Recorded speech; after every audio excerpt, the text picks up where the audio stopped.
Welcome in, everybody, to another episode of 410 Sports Talk. I'm James Haskell, along with my co-host Glenn Martin, and settle into this Friday Night Live. We are excited. Normally, we'd be doing this on Thursday night, but we joined Bobby Trossett, and we had the pleasure of interviewing Adalys Thomas last night, which was an absolute blast. So we pushed the Week 1 preview, Ravens-Jets, to tonight, but the week is over. The work week is over for a lot of us.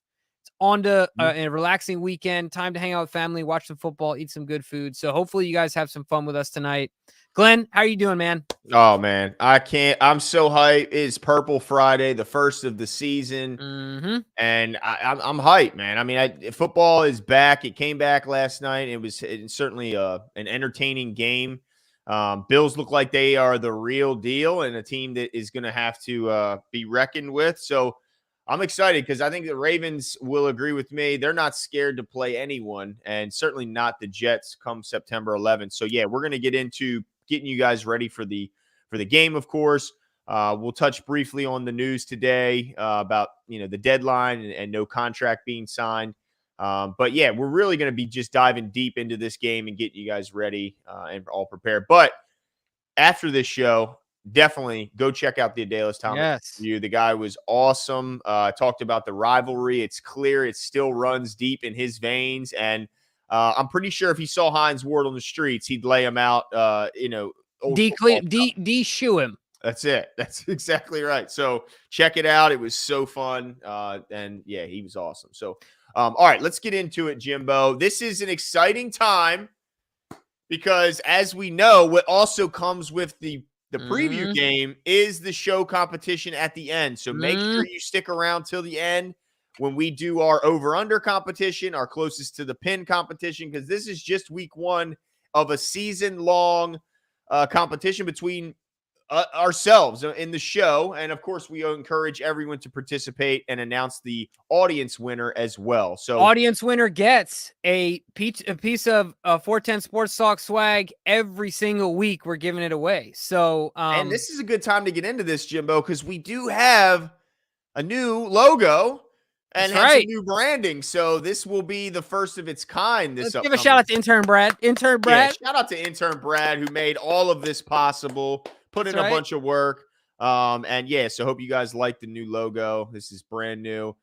What's going on, Gozo from Austria? How crazy is that, Jimbo? That's insane, man. Austria. Let's see. I think that Jakob Poeltl is from Austria, if I'm not mistaken, who played for the University of Utah when I was there, and of course he gets dunked on regularly at the Spurs, but still a valuable player. You gotta have one of those guys. I think he's from Austria. I could be wrong, but I'm pretty sure about that. Okay. All right. Fair enough. Well, King Ray 48. I know this is a subject that we as Ravens fans hate, but what do you think we could get for Lamar in a trade? No. Yeah. So man. This is the thing is that coming right off the. And this is hard. This is hard for me because I don't even want to entertain this stuff because this won't happen until next year. So why even fill up our emotions with this, right? Like Lamar's here. About it. You know what I mean? But I will say, think of the farm and then add another farm to it. Yeah. And that's what we get for Lamar Jackson. I mean, pretty much anything we wanted. Let's just be honest, right? I'm sure it would be an unprecedented trade package. I mean, think of Deshaun Watson's trade and then double it. Yeah. I mean, it would be insane, but that's not going to happen. But let's just get it over with. Yeah, like you said. Yeah, the Ravens put out a statement, and I'm paraphrasing. I mean, I guess I could read it, but basically they said, "Look, we weren't able to come to a deal. We're looking forward to Lamar Jackson being with us this year. That's what we're focused on, and we'll be focused on that deal. After this, the potential extension after the season's over. So, look, I mean, I think at the end of the day, we've been here before. I want everyone to take a breath, Glenn." Because we've been here before, guys. This is not new news to the Ravens front office. This is not a new position for them to be in. It's the same thing they did with Joe. Joe's probably going to dap him up at the end of that game and be like, dude, you're doing the right thing. Joe got applauded for betting on himself, and he won.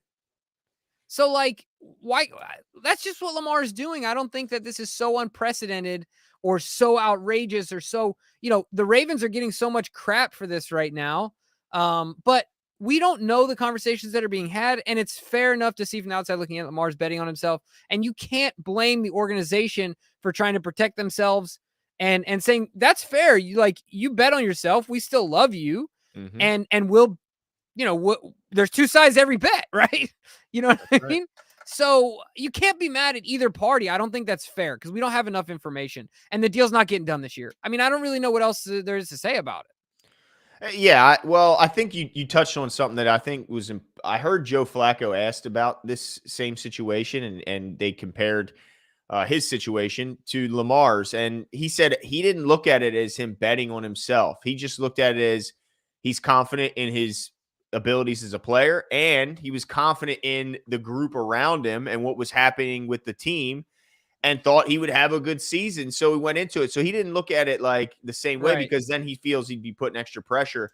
And so we don't know what the negotiations are. So I think it's unfair to be mad at either side, Yeah. but I don't think it's unreasonable to be disappointed either. You know, as a fan, I'm not thrilled that they couldn't come to an agreement because now there's at least a chance that Lamar Jackson isn't the quarterback going forward, even though I think they're both going to ultimately come to a decision, an agreement, but it's still there's a chance. And if there's a contract signed, then there's no chance. So I'm still not thrilled that this is going to now stretch into next year. But Mhm. I will say this after we talk about it in this show, we're going to make a strong effort to not talk about it until Yeah. next offseason, like they said.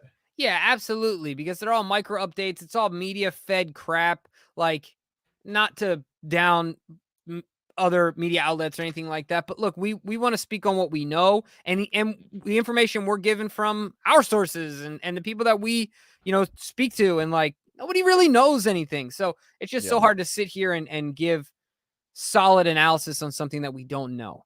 The last So thing I want to say on it, though, Jimbo, this would make fans feel better. John Harbaugh talked about it today, and this is yeah, his quote. He said, I'm confident that it'll happen when it's time. Lamar is going to be playing quarterback here for a long time. He and I talked about it yesterday. Hey, man, let's go be our best and go focus on football. And that's what he's been doing all along. End quote. So it doesn't sound like John is at all concerned about it. And I don't think he mhm. would, not that he would say he is concerned, but I think he would just gloss over that. So the fact that he's saying Lamar's going to be playing quarterback here for a long time, it tells me that I feel like he believed it. And so I'm going to take him at his word and go with that until next year. Yeah, 100%. Like everybody just take a breath. Let's enjoy the season. This is what we got. Let's Yeah. not have, two eyes in the future. You got to be present, right? But I want to ask Don C real quick. Don, how'd we do last night, dude? I saw you in the chat during I think Bobby Yolanda was Trask. out there too. Yeah, So, Yolanda was out there. and Nana might have been in there. Was Yeah, Nana there? yeah, let us know how we did. Yeah, Uh, yeah, yeah. That was fun. other than the audio debacle. Yeah, yeah, exactly. Oh man, I felt bad for Sarah because I don't know if she ever got connected and got it figured Yeah, I out. don't think Todd she was able Heat, to rebound. appreciate it, Todd. If you just missed putting a comment and put one out there, we'll certainly Yeah, throw it up there. But we appreciate the support if that's all it was. Thanks a lot. Absolutely appreciate 100%. it. Don C says we were awesome. All right, well I'll Dude. take it. Yeah, man. Oh, and Black Absolutely. Daniels. I see my man Black Daniels in every live I pop into because I jump into some lives and sometimes I comment, sometimes I don't. But yeah, Black Daniels, legend in the YouTube comment section, no doubt about it. So appreciate you coming out. But let's get into it, Let's Jimbo. Let's do get it. back to the game. Week 1. This is going to be awesome. Let's do it. You're right. Absolutely. I am super hyped. So, all right. So the spot we're going to start, we start this spot every week from when we do our matchup. And that is, of course, who's playing, who's not. Let's go over the injury report. So, Jimbo, I'll get us started All right. when it comes to the Baltimore Ravens. So it's not a very long list. So that's the good news. The list is quite a bit shorter than what we're accustomed to seeing here in Baltimore. But it goes as follows. So currently listed as doubtful is Ronnie Stanley as he continues to rehab the ankle. I think it looks like it's going to be a bit of a stretch for him to make it. So he's currently listed as doubtful. Again, we're going to circle back and talk about all this stuff. Then listed as questionable, J.K. Dobbins and Marcus Peters both got in a limited practice today. So that's at least encouraging, but limited nonetheless. And then Travis Jones already ruled out. No surprise there. It looks like he's targeting maybe a week 3 return to the field. And then finally, actually, that's it. So we have a doubtful, 2 questionables, and an out. Not Hey, bad, we'll take Jimbo. it. We'll Yeah. take it. And just to add to that, I wanted to bring this up for context. Everyone's been asking about Gus Edwards, and Gus Oh, did yes. send this out on his Instagram. He said, "For everybody wondering about my recovery, I'm doing great and I'm very close. I've been ghost because I've been grinding. Can't wait for y'all to see all the work God, me, and my trainers have been putting in." So Oh, I'm glad so to hyped. hear something and know that he's doing his absolute best to get back and that he's close. So I just wanted to add that for context. But at the end of the day, like you said, Thank you. Glenn, the best part about this list is that it's short, incredibly short. And knock on wood, we want it to stay that way this year. And in Mhm. addition to that, I think it's important to mention that I think you said the two or the questionables, Marcus Peters and J.K. Dobbins, and we're pretty sure they're both going to roll. Now, I mean, I think that Peters is not going to be held back at all. I don't know what JK is going to look like, but I would feel really confident for sure that Marcus is going to play, and I feel pretty good about JK being out there too. Wow. Okay. All right. I don't feel quite as good about JK. Yeah, Lamar And did kind of spill the beans a little bit, didn't he? yeah, I mean, yeah, I think I don't think he JK. meant to. Yeah, probably not. I don't think JK. If he does play, I'd be surprised. I mean, I don't know. I don't think he's quite ready yet from what we've been seeing. But hopefully, I'm wrong. I'd love for him to prove me wrong. And then Marcus Peters, man, I think the whole plan was that he would play. But I just wonder if the Ravens will be kind of super careful with the situation and not feel the need to rush him back when they have all their other corners back at practice. It's not like Right. they're still dealing with a bunch of injuries in the room, and then they feel maybe they need to get him out there. But I think with all the other guys in the room healthy, you might want to just say, all right, you feel good, Marcus? Let's give it one more week. Yeah, fair enough. I think Marcus is there though. If I had to put some money down, but I can totally understand your point. Now on the Jets side of things, uh, obviously we don't want folks to be injured, but I want to talk about the news that came out today that Dwayne Brown, their starting right tackle, is not, the veteran, of course, who's been around for a while, is not going to be playing this week. And Glenn, I think you mentioned this before the show started. We already knew that their left tackle was down, and so basically on their third string left tackle and their second string right tackle. You And got that's a it. problem for Joe Flacco. I mean, there's no Zach Wilson back there running around. From that perspective, I mean, I still think Joe's more dangerous as a quarterback, but he's not mobile. He's just simply not, and he's not. He's at the tail end of his career. So, 2 things here: one, this is trouble for Joe. 2, this Mhm. is an opportunity for the Ravens to get some momentum. So the Ravens should do everything they can to take advantage of the fact that they're going to be playing against some young boys up front. No doubt. And the youngest is going to be their left tackle, who, man, he's going to be in trouble, I think, because he's a young guy. He's a 4th-round draft pick this season. Let me see. His name's Max Mitchell out of Louisiana. He was the 111th pick. He's 6'6". He's 299. And they asked him about potentially matching up against a guy like Calais Campbell. And, he said some complimentary things, but he also seemed confident, which was surprising. Like he said, look, he's been around. Mm-hmm. He's a big, strong, he's a freak athlete, but he's saying I've lined up against a lot of big, strong freak athletes. Dude, And can I read to you what he said here? yeah, please, because it was Says, classic. quote, he says, quote, "He's a renowned guy, but he's just another dude." Oh man. Why? Why are you doing this? Yeah. And Adafe, I mean, I'm sorry, Calais said, and John said in big packages, he's going to be out there. And Calais said he likes being out there because Yeah. oftentimes they try and block him with a tight end. And Oh And boy. so just imagining now Calais getting any bit of locker or bulletin board material, even though this was not, it's not like the guy was being disrespectful, but yeah, I thought it was surprising to have but I guess, look, if you have any shot, you got to believe in yourself, right? Yeah, but you don't have to say it out loud. You can be confident and quiet. That's true. You That's know what I true. mean? Like, say it to yourself in the mirror. Like you're trying to convince yourself Calais Campbell's just another dude. Calais Campbell's just another dude. You know what I mean? Like, Yeah. true story, dude. I used to walk down the street and say I'm the best salesman in the world before I would go to the deal. And I looked like a crazy person. I'm not going to say it to someone's face, right? Like, you Yeah. don't do that in front of a microphone, dude. Like, why? Just me. Yeah. Yeah, no, I mean, it's not the smartest decision.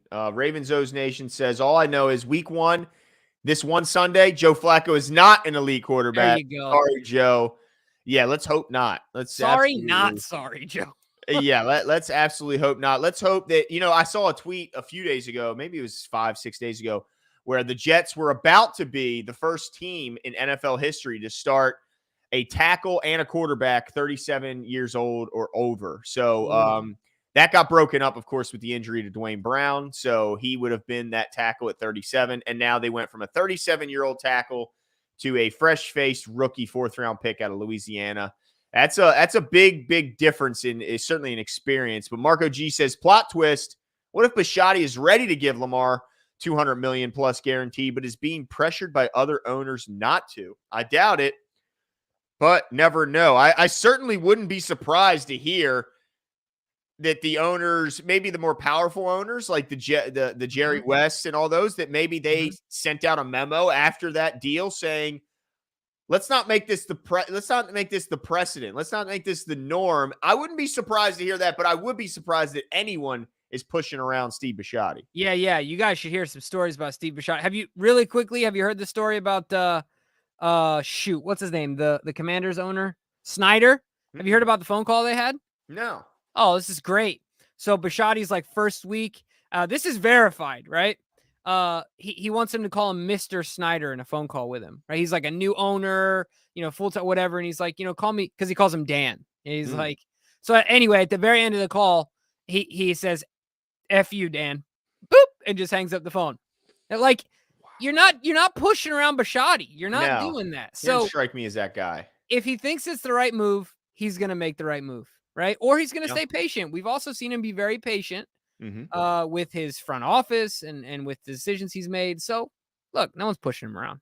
I've a lot of confidence in that. So Glenn, let's get right to let's talk about the Ravens offense versus the Jets defense a little bit here, because I know they got some guys on defense and we know who our guys are on offense. So I kind of want to focus on the Jets defense because look, guys, I know a lot of us are looking past the Jets. Oh shoot. All right. Give me 1 second here. Let's get to this. Sean Pisker says, thought you guys did awesome last night. Thanks Sean. Can't wait for game 1. Also super excited for the competition. Going to be so much fun. Thank you guys for everything you do. Dude, thanks, Sean. Yeah, much appreciated, man. Like, oh, nice ink, by the way. Saw you got a new tat. So nice. Yeah, absolutely. Thanks, man. Appreciate it. It was fun last night because we came in and kicking the door in. That's right. Right off break. So I'm glad whoever watched it liked it. It was fun. Absolutely. But what I want to point out is that like I don't want us to overlook this game, because when you're a team like the Jets that has been bad for a long time, you get money and you get good players, right? So the Jets have players. So let's talk about the defensive side of the ball, Glenn. There's some guys you want to point out? Yeah, they got some players, man. This is a really, really talented defense. A bunch of guys, if you go down the list, bunch of first-round picks, ton of them, and high first-round picks. So I'll start really with just the top of the list and how it's listed on my screen. Carl Lawson will be back this year. He's the edge that they signed over from the Bengals after his breakout season. And he tore, I believe he tore his Achilles last offseason. So he's never played since he's been a Jet, despite landing a monster contract. But he's back, and he's, I think, hungry to prove that he's worth the deal that he signed. And this is a guy who's gotten double-digit sacks and certainly is familiar with the Ravens with his time with the Bengals. Then also on the defensive front, Solomon Thomas, talking about a 4th overall pick from the Niners about 6-7 years ago. Now, never quite lived up to that status, but still a physical freak and a hell of an athlete. So got to watch out for him. Quentin Williams in the center, the D tackle. I mean, this guy is a freak athlete, big, strong, quick twitch. And man, it makes me nervous thinking about him lined up over Ben Powers. If Ben Powers is the starter left guard, is going to be, that's a size difference there and a matchup problem for the Ravens. And then also in that front 7, they got Quan Alexander, who's a former, he's a Pro Bowler. This guy is an all-world athlete when healthy. Just had a bunch of injury issues the last few years, but he's certainly been at the peak as far as linebacker play in this league and could do it again if given the chance and the health. So he's a hell of a player. And then right next to him, CJ Mosley. I don't have to tell you guys much about CJ Mosley. You know he's a monster. And when healthy, a tackling machine and quite a fine leader. And then Sauce Gardner on the back end, their number one draft pick this season, the number one corner taken in the draft. Big, long, fast, smart, got instincts. There's really not a whole lot to not like about Sauce Gardner. Amazing his ability to kind of turn his hips, turn and run at his size. It's changed the direction. It was phenomenal. And then finally, LaMarcus Joyner in the safety position. I mean, they got guys like Jimbo. They got names, guys. man. Yeah. On paper, there's a lot of names to look out for. And one thing I think that's an interesting challenge for the Ravens, while John wouldn't admit it, some of the younger players, now I'm talking real young, like rookies, they're dependent on some really young guys. There's not a ton of tape at the pro level. Like you watch preseason stuff and it's like, how much does that really tell you? You know what I mean? Yeah. So I think that does add an additional dynamic and just an added wrinkle to the evaluation of that defense. But like you said, got a lot of guys.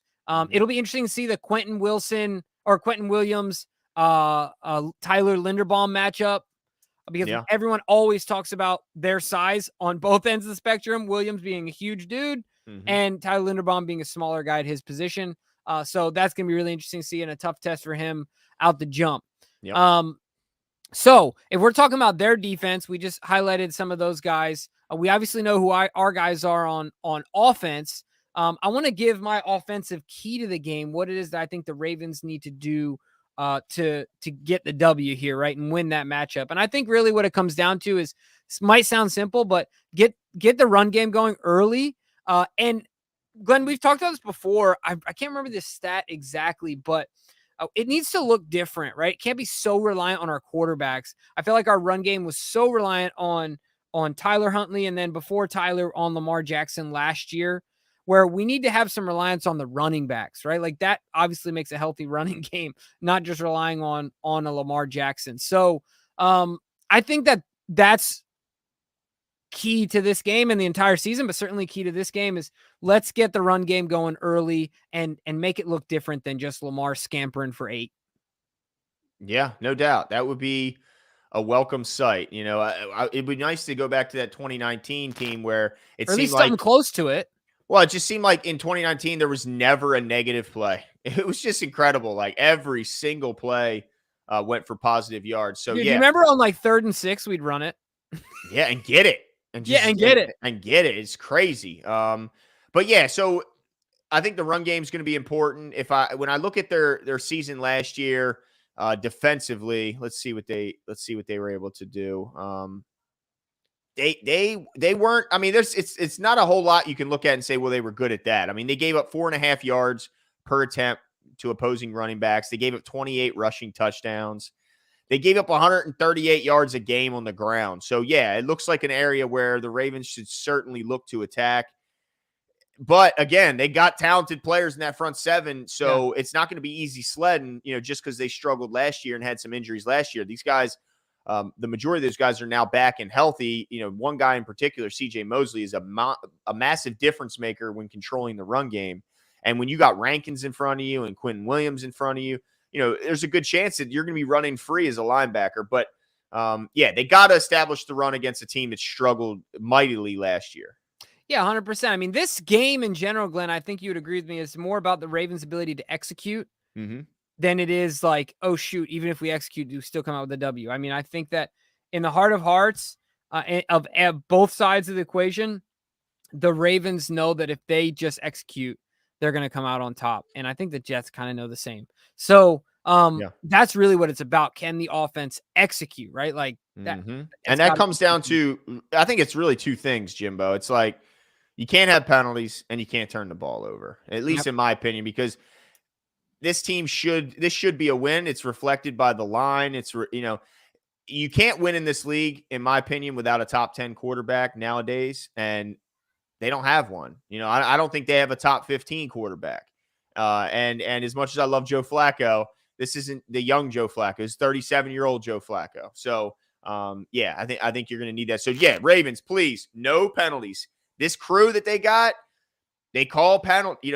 They like to call holding. This crew, I think it's who's the crew? I can't remember. I'm blanking, but I read earlier they call a lot of offensive holding. So that's one thing that scares the bejesus out of me. Is Powers gonna be holding on to Quentin Williams for dear life and getting holding penalties? So just don't get behind the chains by bonehead penalties, and of course, don't turn the ball over. That goes without saying.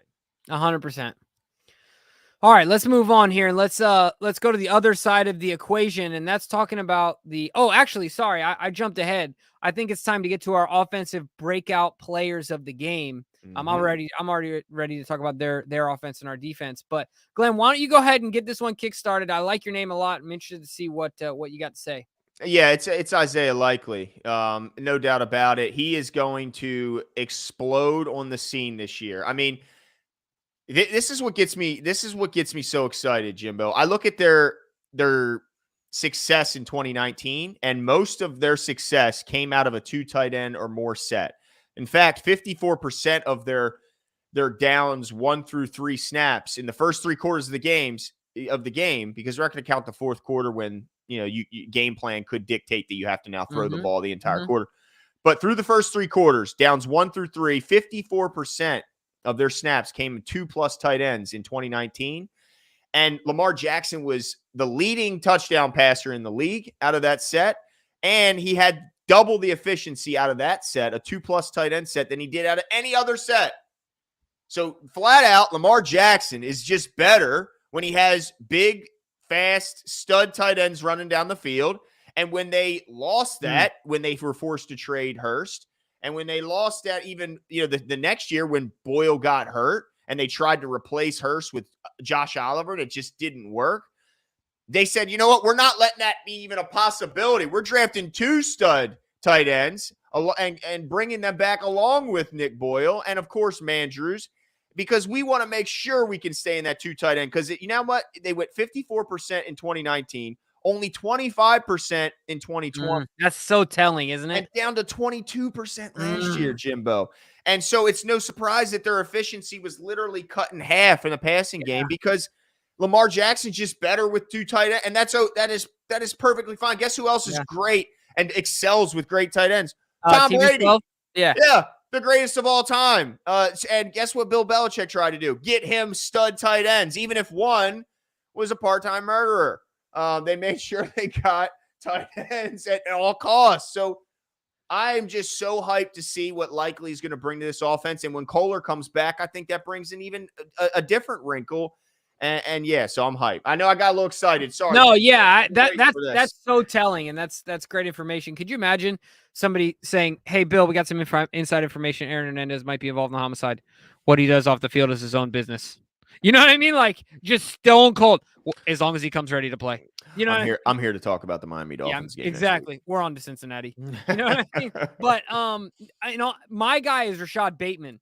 I think that Lamar is going to make a concerted effort to get Rashad going early and often in this game, more than maybe we'll see for the rest of the season. But I think week 1 we'll see Bateman early, just kind of putting his stamp on this offense and showing people, why they felt good about getting rid of Marquise Brown and making Rashad the number 1 wide receiver. So I'm going with Rashad Bateman. I'm looking forward to it, but I love your pick as well. It's going to be so fun to watch. I hope we're both right.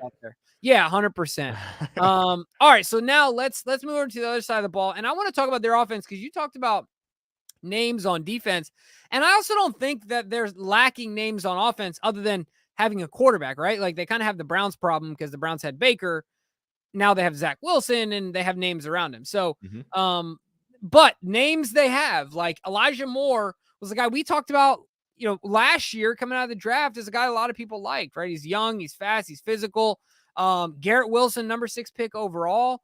So obviously he's got all the talent and all the measurables to be there. Mims, of course, is another guy that was on the board when the Ravens took JK, that the Ravens, that a lot of people connected to the Ravens. He's a good player and he's got some urgency, wanting the trade requests and all these things. And then another guy we're familiar with as well, Corey Davis, the former Titan, is their number 1 receiver. And I can never get his name right. Is it Ozuma? CJ Uzama. Ozama, there you go. Mhm, Yeah. So, I mhm. mean, he's another tight end that we're also familiar with. So, And look, he did us dirty last year. yeah, so they got names, guys. Like, let's Mhm. not sleep on them. And so I think that there's some people to talk about there on the offensive side of the ball. And Joe's going to be doing his darndest to get the ball in their hands. So how do you think the defense sizes up against these guys, Glenn? What do you think that what do you think the keys to the defense's success are playing against these guys? Yeah, so when I look at their offense, it's like you said, it's got a lot of talent on it, but that talent is young talent. You know, the Yep. Jets are reliant on the offensive side of the ball on almost 100% young guys outside of Corey Davis. He's the only vet. I mean, of course, Joe Flacco now because of the injury to Zach Wilson, but if they're healthy in week 3, I think Zach's return is what's expected.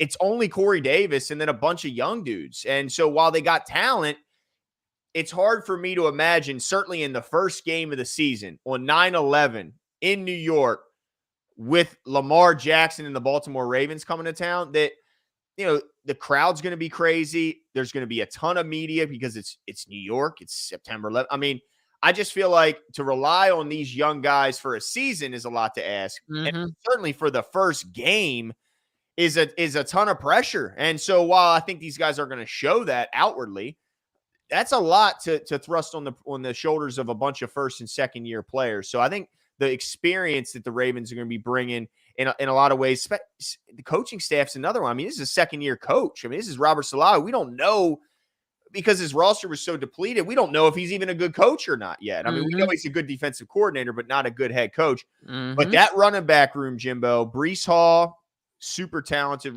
Michael Carter, super talented second year player. And Ty Johnson, again, same thing. So they got skill position players. They're just young. And then the spot they're going to struggle is the offensive line. I mean, when you're down to your third tackle, I don't have to tell Ravens fans what that feels like. We all know it very well.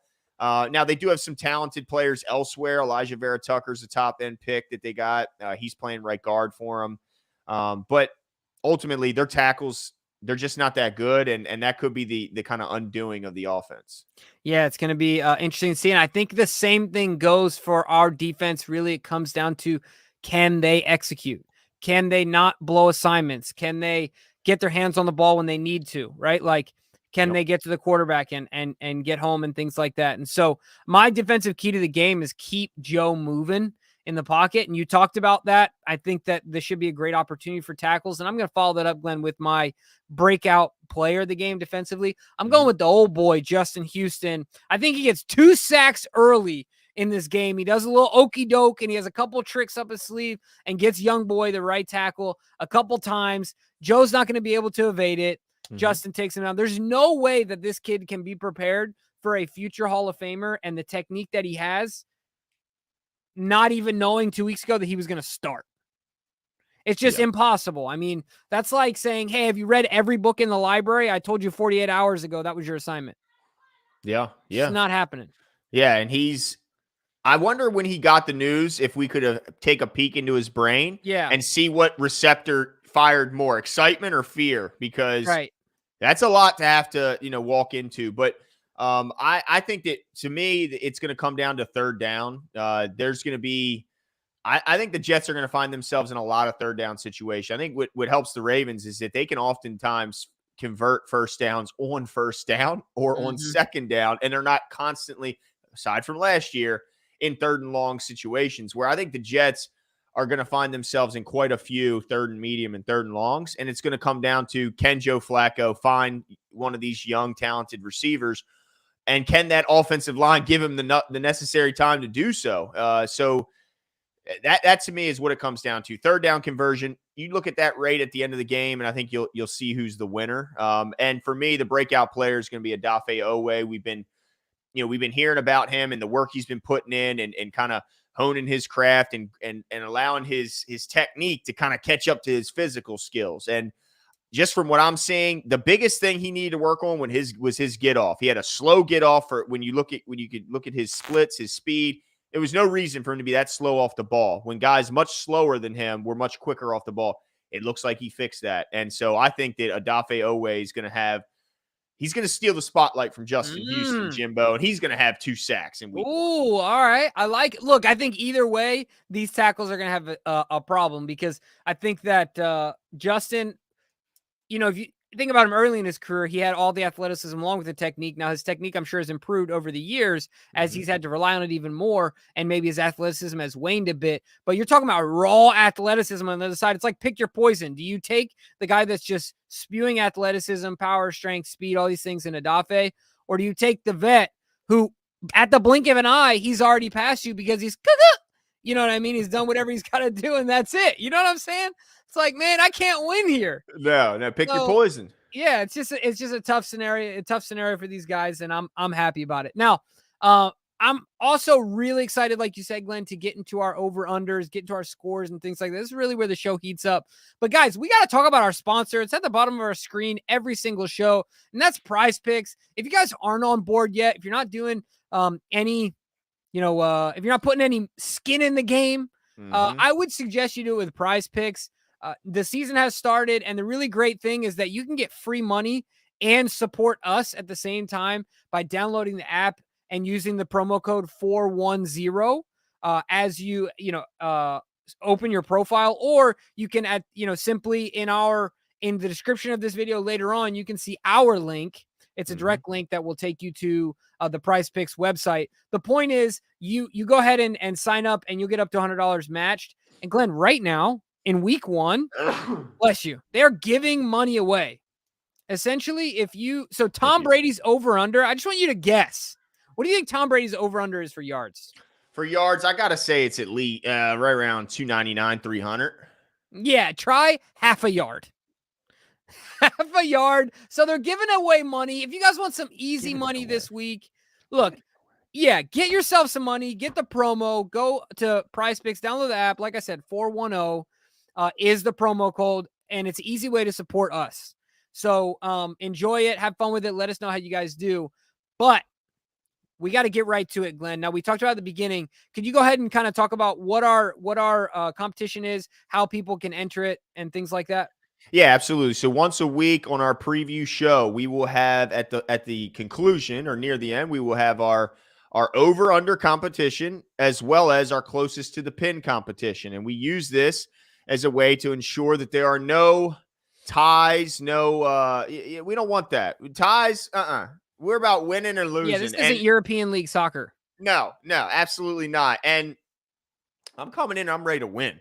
Okay? Because last year, admittedly, didn't have my best year. Okay? I may have finished 3rd out of 3 people, but this is a new year.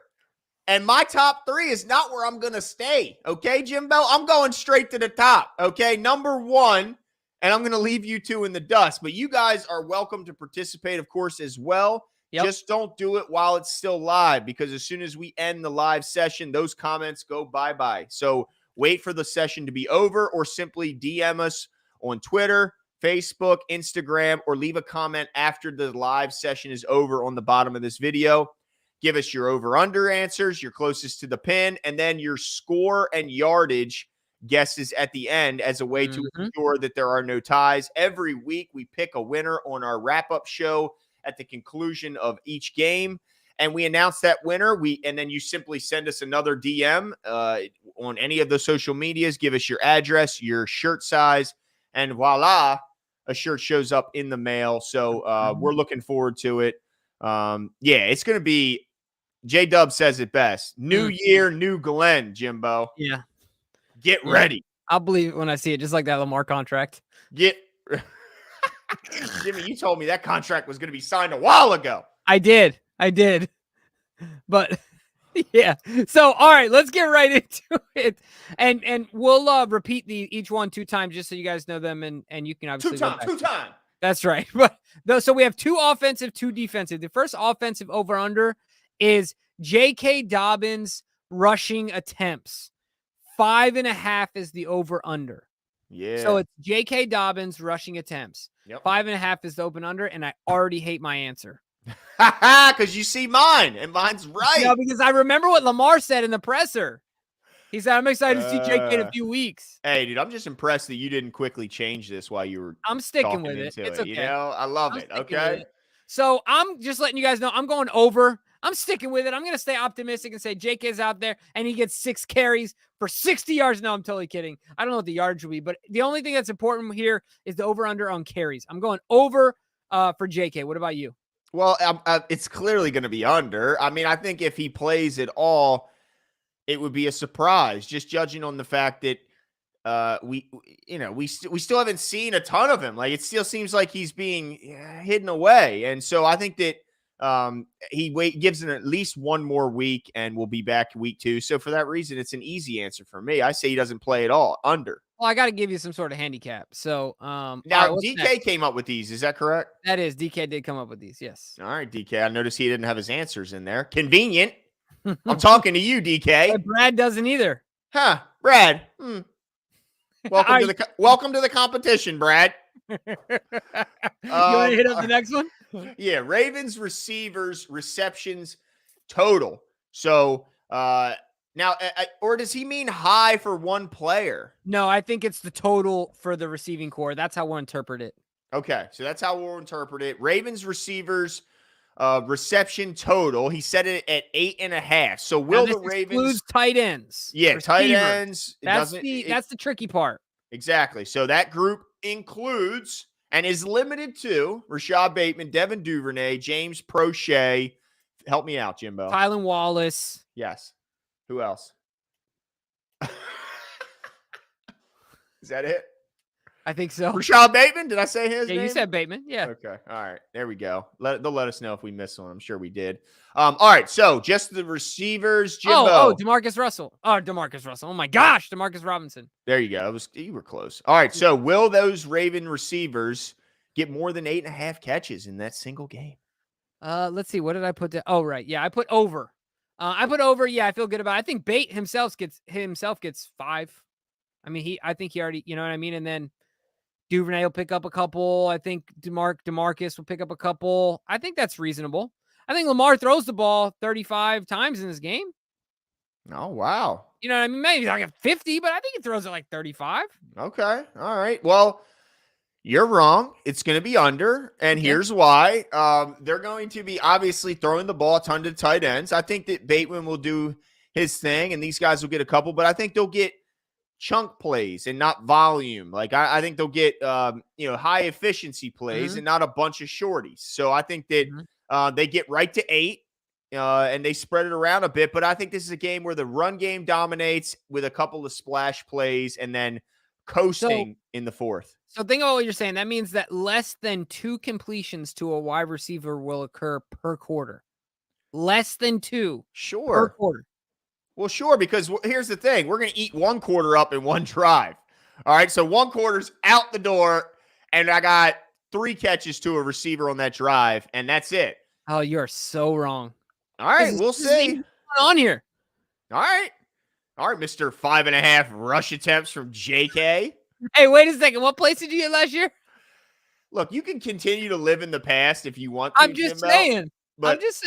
I'm not doing it. I'm gonna choose to look forward. And where are my shades? Oh God, where are my shades? Because the future's bright. Travis says the truth says. I say instead of James eating his mic cover this year, he has to get a Glenn haircut. Travis, you spelled my name, Glenn, with one N. Well, let me say this. First of all, it wouldn't be that big of a deal if I had to get Glenn's haircut. So not much of a punishment. Second of all, why am I always the one taking any sort of what does Glenn got to do? Like Jimmy could get my haircut. He'll look better with it because he has better hair. Okay? I'm growing it out with my son in solidarity. But I am not losing my hair. If anyone's accusing me, look at that. Those are healthy follicles, ladies and gentlemen. Oh, my gosh. That hair is not going anywhere anytime soon. But I do love that they always encourage you to have to face the punishment because, look, they're Team Glenn, okay? Jeez, that's okay. Whiz. That's okay. Thanks, guys. Someone's got to do it, right? Someone's got to play that role. All right, let's move over to the defensive side for a couple of over-unders. So DK has this next one set. Ravens total sacks, 3.5. Do they go over or under, Jimbo? Yeah, under. I think Justin gets 1, maybe Justin gets 2. I think maybe Owe gets 1, but 3.5 I think is a bit high for the Baltimore Ravens. Wow. See, this one was tough for me. I wouldn't be shocked at all if they had 5 sacks, 6 sacks even. I wouldn't be shocked because I think the Jets are going to be forced to throw the ball. I think they'll be behind a lot of times. And so for that reason, I wrote Are you really changing it? Am I not allowed? Are you really changing it? Look, if you want me to leave it at under, I will, but I didn't know there was any rules. It's okay. That's fine. Thank you. I mean, I'm not going to change it after now. Like, if I come in tomorrow and change it, then there's problems. But I'm doing it live. I say over, okay? And I did put under before, full disclosure. But the more I get to thinking, I think they're going to be throwing a lot in the fourth quarter. And so I think Joe's going to be in trouble. So I say over. All right, Marcus Peters, interceptions, over or under a half a pick. What do you say? Yeah, I'm going under. I think Marcus needs a little bit of time to get his traction, back. I do think he'll be productive this year as far as an interceptor of the football. But yeah, I'm going under here. While at the same time, just like you said, I wouldn't be surprised because it's Joe under duress and it's Marcus Peters. That's a bad formula. Yeah, I agree. Yeah, I think I just don't think he plays. That's my only thing. So I go under, and it's an easy one like the JK one because I don't think he plays. If we got a Jets fan in here, what's going on? First of all, hold on. I got to address some of these Jets comments here because you talking about Sauce Gardner. I just was reading or looking at a gentleman who does a bunch of film study, and according to him, Sauce Gardner is a one sideline player. If this is true, if the New York Jets drafted a cornerback that high in the draft to be a one sideline guy, a guy who can't even travel to the opposite sideline, if you tell me, you know what, I'm just not fit to play the slot, I mean, I'm not a little irritated if I'm going to pick you that high, but okay. But now you're telling me I can avoid you by simply taking my number one and putting him on the other side. That's a mistake. So if that's the case, then I think they whiffed on him or they just don't know how to use him. But also, I think this guy's forgotten. They're a 4-1 team last year, Jimbo. Yeah. It is what it is. Well, he did say if he gets a pick 6, the score will be 56-7 Ravens. Oh, okay. All right. Well, maybe. All right. Well, maybe. Okay. If I'm not mistaken, that's yeah. Yeah, the score will be that one. Yeah, exactly. I think that's somebody else saying that, and he's saying you're not scoring 56. Shows you don't know much. That's not him. But yeah. Oh, okay, fair enough. The team at this point, let's be honest, the team is scraping together to be not in the top 3 of the draft next year. Like, what are we talking about? Yeah. Their goals are different, guys. Goals are different. So, yeah. We appreciate the optimism, though. I guess all teams have hope when the games haven't started. Yeah. So let's get into some of the tiebreakers, Jimbo. Yep. These are the best ways to determine a winner if we've tied in our over-under portion of the competition. But if you win the over-under, then we don't even need to go down to these tiebreakers. So just win that and you'll be in good shape. But for the tiebreaker, we do have total yards and total score every week. So this week we'll have total yards for the Ravens. Jimmy, how many yards are the Ravens getting on the Jets? Yeah, I think we're racking it up. 420 yards is what the Ravens are going to do, and I think that it could be more, but they'll take it easy in the fourth quarter in that, we're just going to control the clock and run the ball. So 420 feel pretty comfortable about. What about you? Yeah, I say they do pretty well. I think 405. I think Lamar goes for 275 by himself, and that's a combination of air and ground, and then the rest is found by the running backs. So, yeah, I think they have a pretty good day offensively. 405 is my guess. What about the total score, Jimbo? What do you got? Yeah, I'm going 34-10.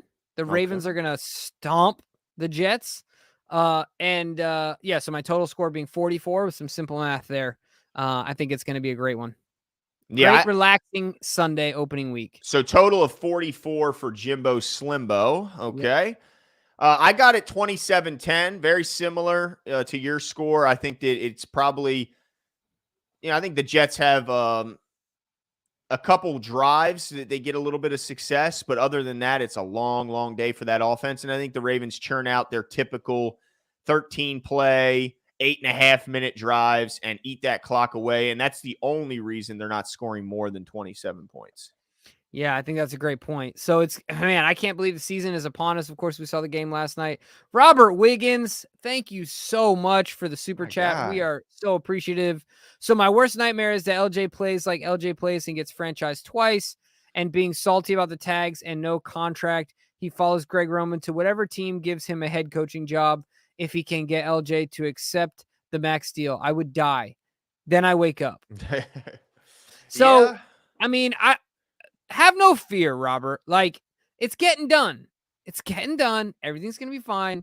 Just relax. Let's enjoy the season, but everything's going to be fine. Look, Yes. you're never doing as good as you think you are or as bad as you think you are. So things are never as bad or as good as they appear to be.